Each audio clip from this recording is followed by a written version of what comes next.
Many are waiting for an opportunity to short these indices, which continue to reach record highs. Zak Mir joins us now from Zak's Traders Cafe with some more analysis of where we are in terms of some of the major benchmarks. And as I said, as we speak, we've got a new record, intraday record high on the Footsie 100. The Dow on Tuesday this week, record high. It seems like it is almost an unstoppable train. Yes, we're almost sort of glazing over whenever you see the headlines because it's just happening every other day, or it seems like it is. I think my view here and the main takeaway that I would give to technical traders or even, let's say, normal traders is it's better to be late than sorry in these situations. Yeah, okay. Let's take the Footsie 100 first of all, which is the first chart you brought. We're also looking at the DAX and the Dow in just a moment. You can see quite clearly here on the right-hand side, we've got this supporting trend line, which has been our friend for some time now. Yeah, I mean, that's too steep. It's very rare that, I mean, the type of rebound that we've seen there from the low at the beginning of December is unsustainable, obviously. The problem is that you'll have people drawing trend lines like that, it breaks, or they break for a day or two, and then the market then breaks back up again. So my view really here is that really wait for this to show, you want to be pushing on an open door, not one which is tightly locked, and this one at the moment looks, appears to be locked. The main temptation I think people will have is that when there's one bad day, think that's it. The Footsie's down 80 points, 100 points, that's it. The camel's back's been broken. It's not going to end like that. Rallies like this don't end in just one big snap like that. Yeah, okay, we're 700 points away from 7,000, nice round number. What are you looking for in terms of indications to give you the signal that things are not looking as bullish as they are clearly at the moment? I think you need to be, you need to be looking for, the classic things like, the lower highs, lower lows, and we're obviously nowhere near that. Some kind of consolidation, which then fails to break into new ground, is really what you're looking for. Yeah, okay. Levels you're watching out for particularly, do you have any big numbers to watch out for on the Footsie? I think just given where the market is, probably 7,800. As we start to get the smell of 8,000, that would probably deter some buyers there. You don't want to be the person, the equivalent of paying $150 a barrel on this market, and so therefore, the 7,800 is probably going to be a natural resistance anyway, just because you get the whiff of that big round number. But really, I think it's more a sign of seeing how the down days are bought into, if they are bought into, and then start to work out whether this market is actually weakening or not. Yeah, okay. Let's take a look at the German markets, DAX, the benchmark index in Germany, the DAX 30. This is a very different picture, actually. I think I could probably squash it up a bit more to get a little bit more trade on this, but this is a chart that goes back to the beginning of 2017. It's got a very different feel to the whole thing. Yes, I think you probably think, well, this is a market that looks like it's topping out. There's one thing there which tells me that it's not topping out, in the sense that you've had support for this market coming in at former resistance. So former resistance earlier in the year around, what's that level, sort of 12,000? That is 12,900, yeah. Yes, exactly, so just below 13,000. That's become new support, and that's actually a very, very strong signal. And in a way, I'd be more happy in buying the DAX on dips towards former support than actually selling the Footsie if you're trying to do a trade. Yeah, okay, so you'd use that and you just put your stop just below that. So, I mean, that's already worked sort of 4 or 5 times, but that for me is I call it a sideways shuffle. You're shuffling along, but above or at or above former resistance. Yeah, okay. How about the Dow? In fact, this is actually more of a straight line, I think, than the London markets. This is the low point we had, what, 7th of November 2016. That sounds like a Donald Trump day. Since then, it's been incredible, this run.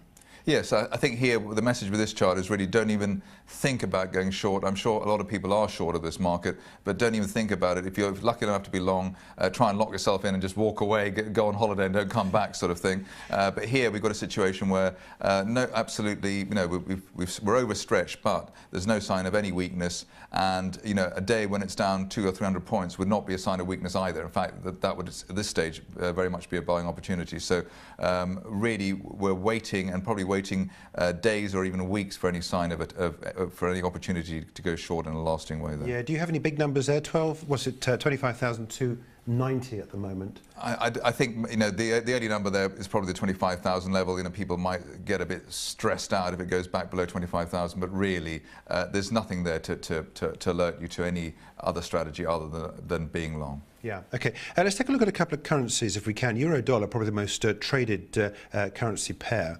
I've drawn this inverted head and shoulders on this with the neckline that was broken, and we're finding it difficult now, and that neckline has now become the new resistance.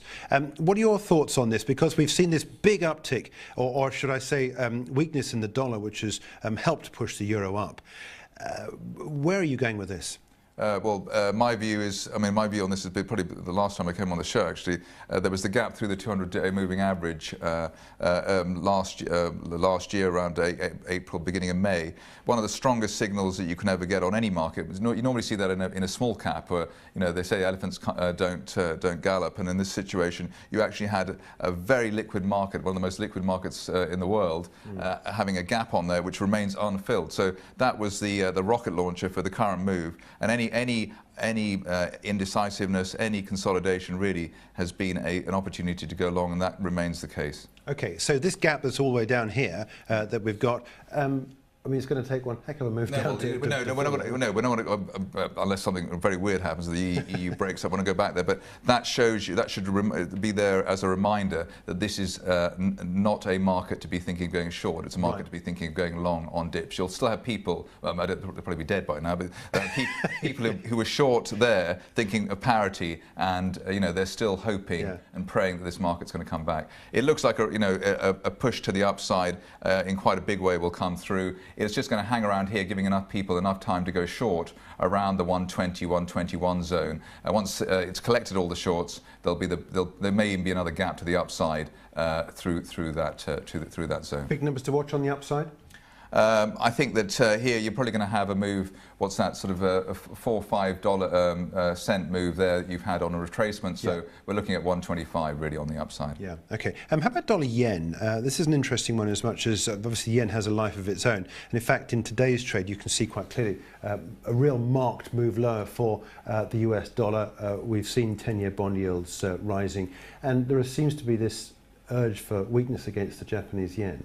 Well, there's two things. One thing I wanted to say, because I was reading the news about the bond market yesterday, I think, with saying that it's gone into bear mode and everything else. I think that's been the biggest red herring over the last 10 years. Right. I don't think there's any connect with the bond market and the equity markets. It's a heresy to say so, but it just hasn't happened. It may happen now.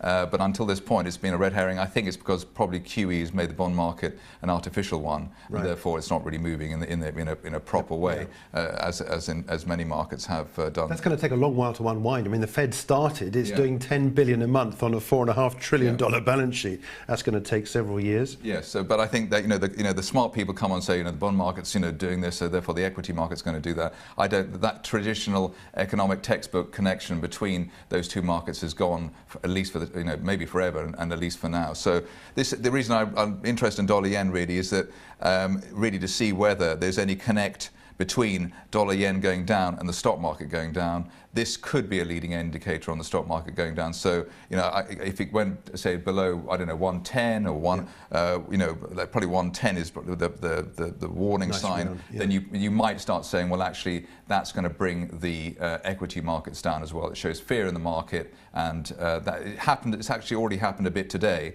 So dollar yen went first, and then the DAX and the Dow fell afterwards. So it has been. It could be the leading indicator to watch if you are looking to go short of the market. I think, alas, most people are already short from lower levels and hoping the market will come back to their positions. One of the effects of a lower dollar, of course, I mean, not talking just against the Japanese yen, but other currencies as well, it boosts commodities. What's your position on gold? Position on gold is that it's, I suppose, much of its limelight, I think, has been stolen by the cryptocurrencies. But when you do have talk of North Korea getting a bloody nose, even though we're in a sort of general anaesthetic because of QE, it has helped gold. I'm not convinced that gold is going to go too far. Too far higher. There's been so many false dawns here. I think it's a bit like looking for a top in the equity market. I'd rather miss the first another $100 or $200 of gold's rally and take it from 1600 to 1900 rather than get stuck or marooned in a range or a bull trap, having bought it at 1350 and then it goes back to 1150 again, which is what it's been doing to people over the last year or two. So are you long or short at this? I'd be short. No, I'd be buying this on dips, but really looking for the dips, not not on a it's got to be below, for me, below 1300. I'd rather miss it than get involved with another churn that we've had here for so long now. I mean, it's just painful to watch. Yeah, that dip, that 1300 would take us all the way down to this trend line. It's not the same. I mean, it's not the same market that it used to be. I mean, it's basically asleep compared to what it was 2-3 years ago. Yeah, we've got to talk cryptocurrencies very briefly and what your view is on cryptos.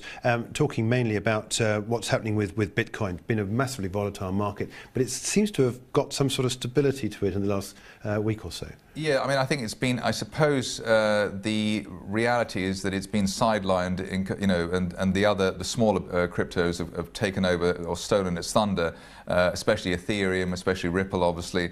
So the hype is there. But in fact, even though it's the pace of acceleration has gone down, we're looking at a triangle formation there, which is good. It should be a continuation pattern, and I think probably what we'll see is initially Bitcoin may be coming back down towards 10, 11,000, maybe a bit lower just to scare people out a bit. But then as the Ripples and Ethereums of this world gather more momentum, people perceive them as being, let's say, a more advanced version of Bitcoin, then I think Bitcoin will be dragged higher. I think it's become, for me, the new gold. And I don't think that's going to change as far as investors are concerned. Yeah.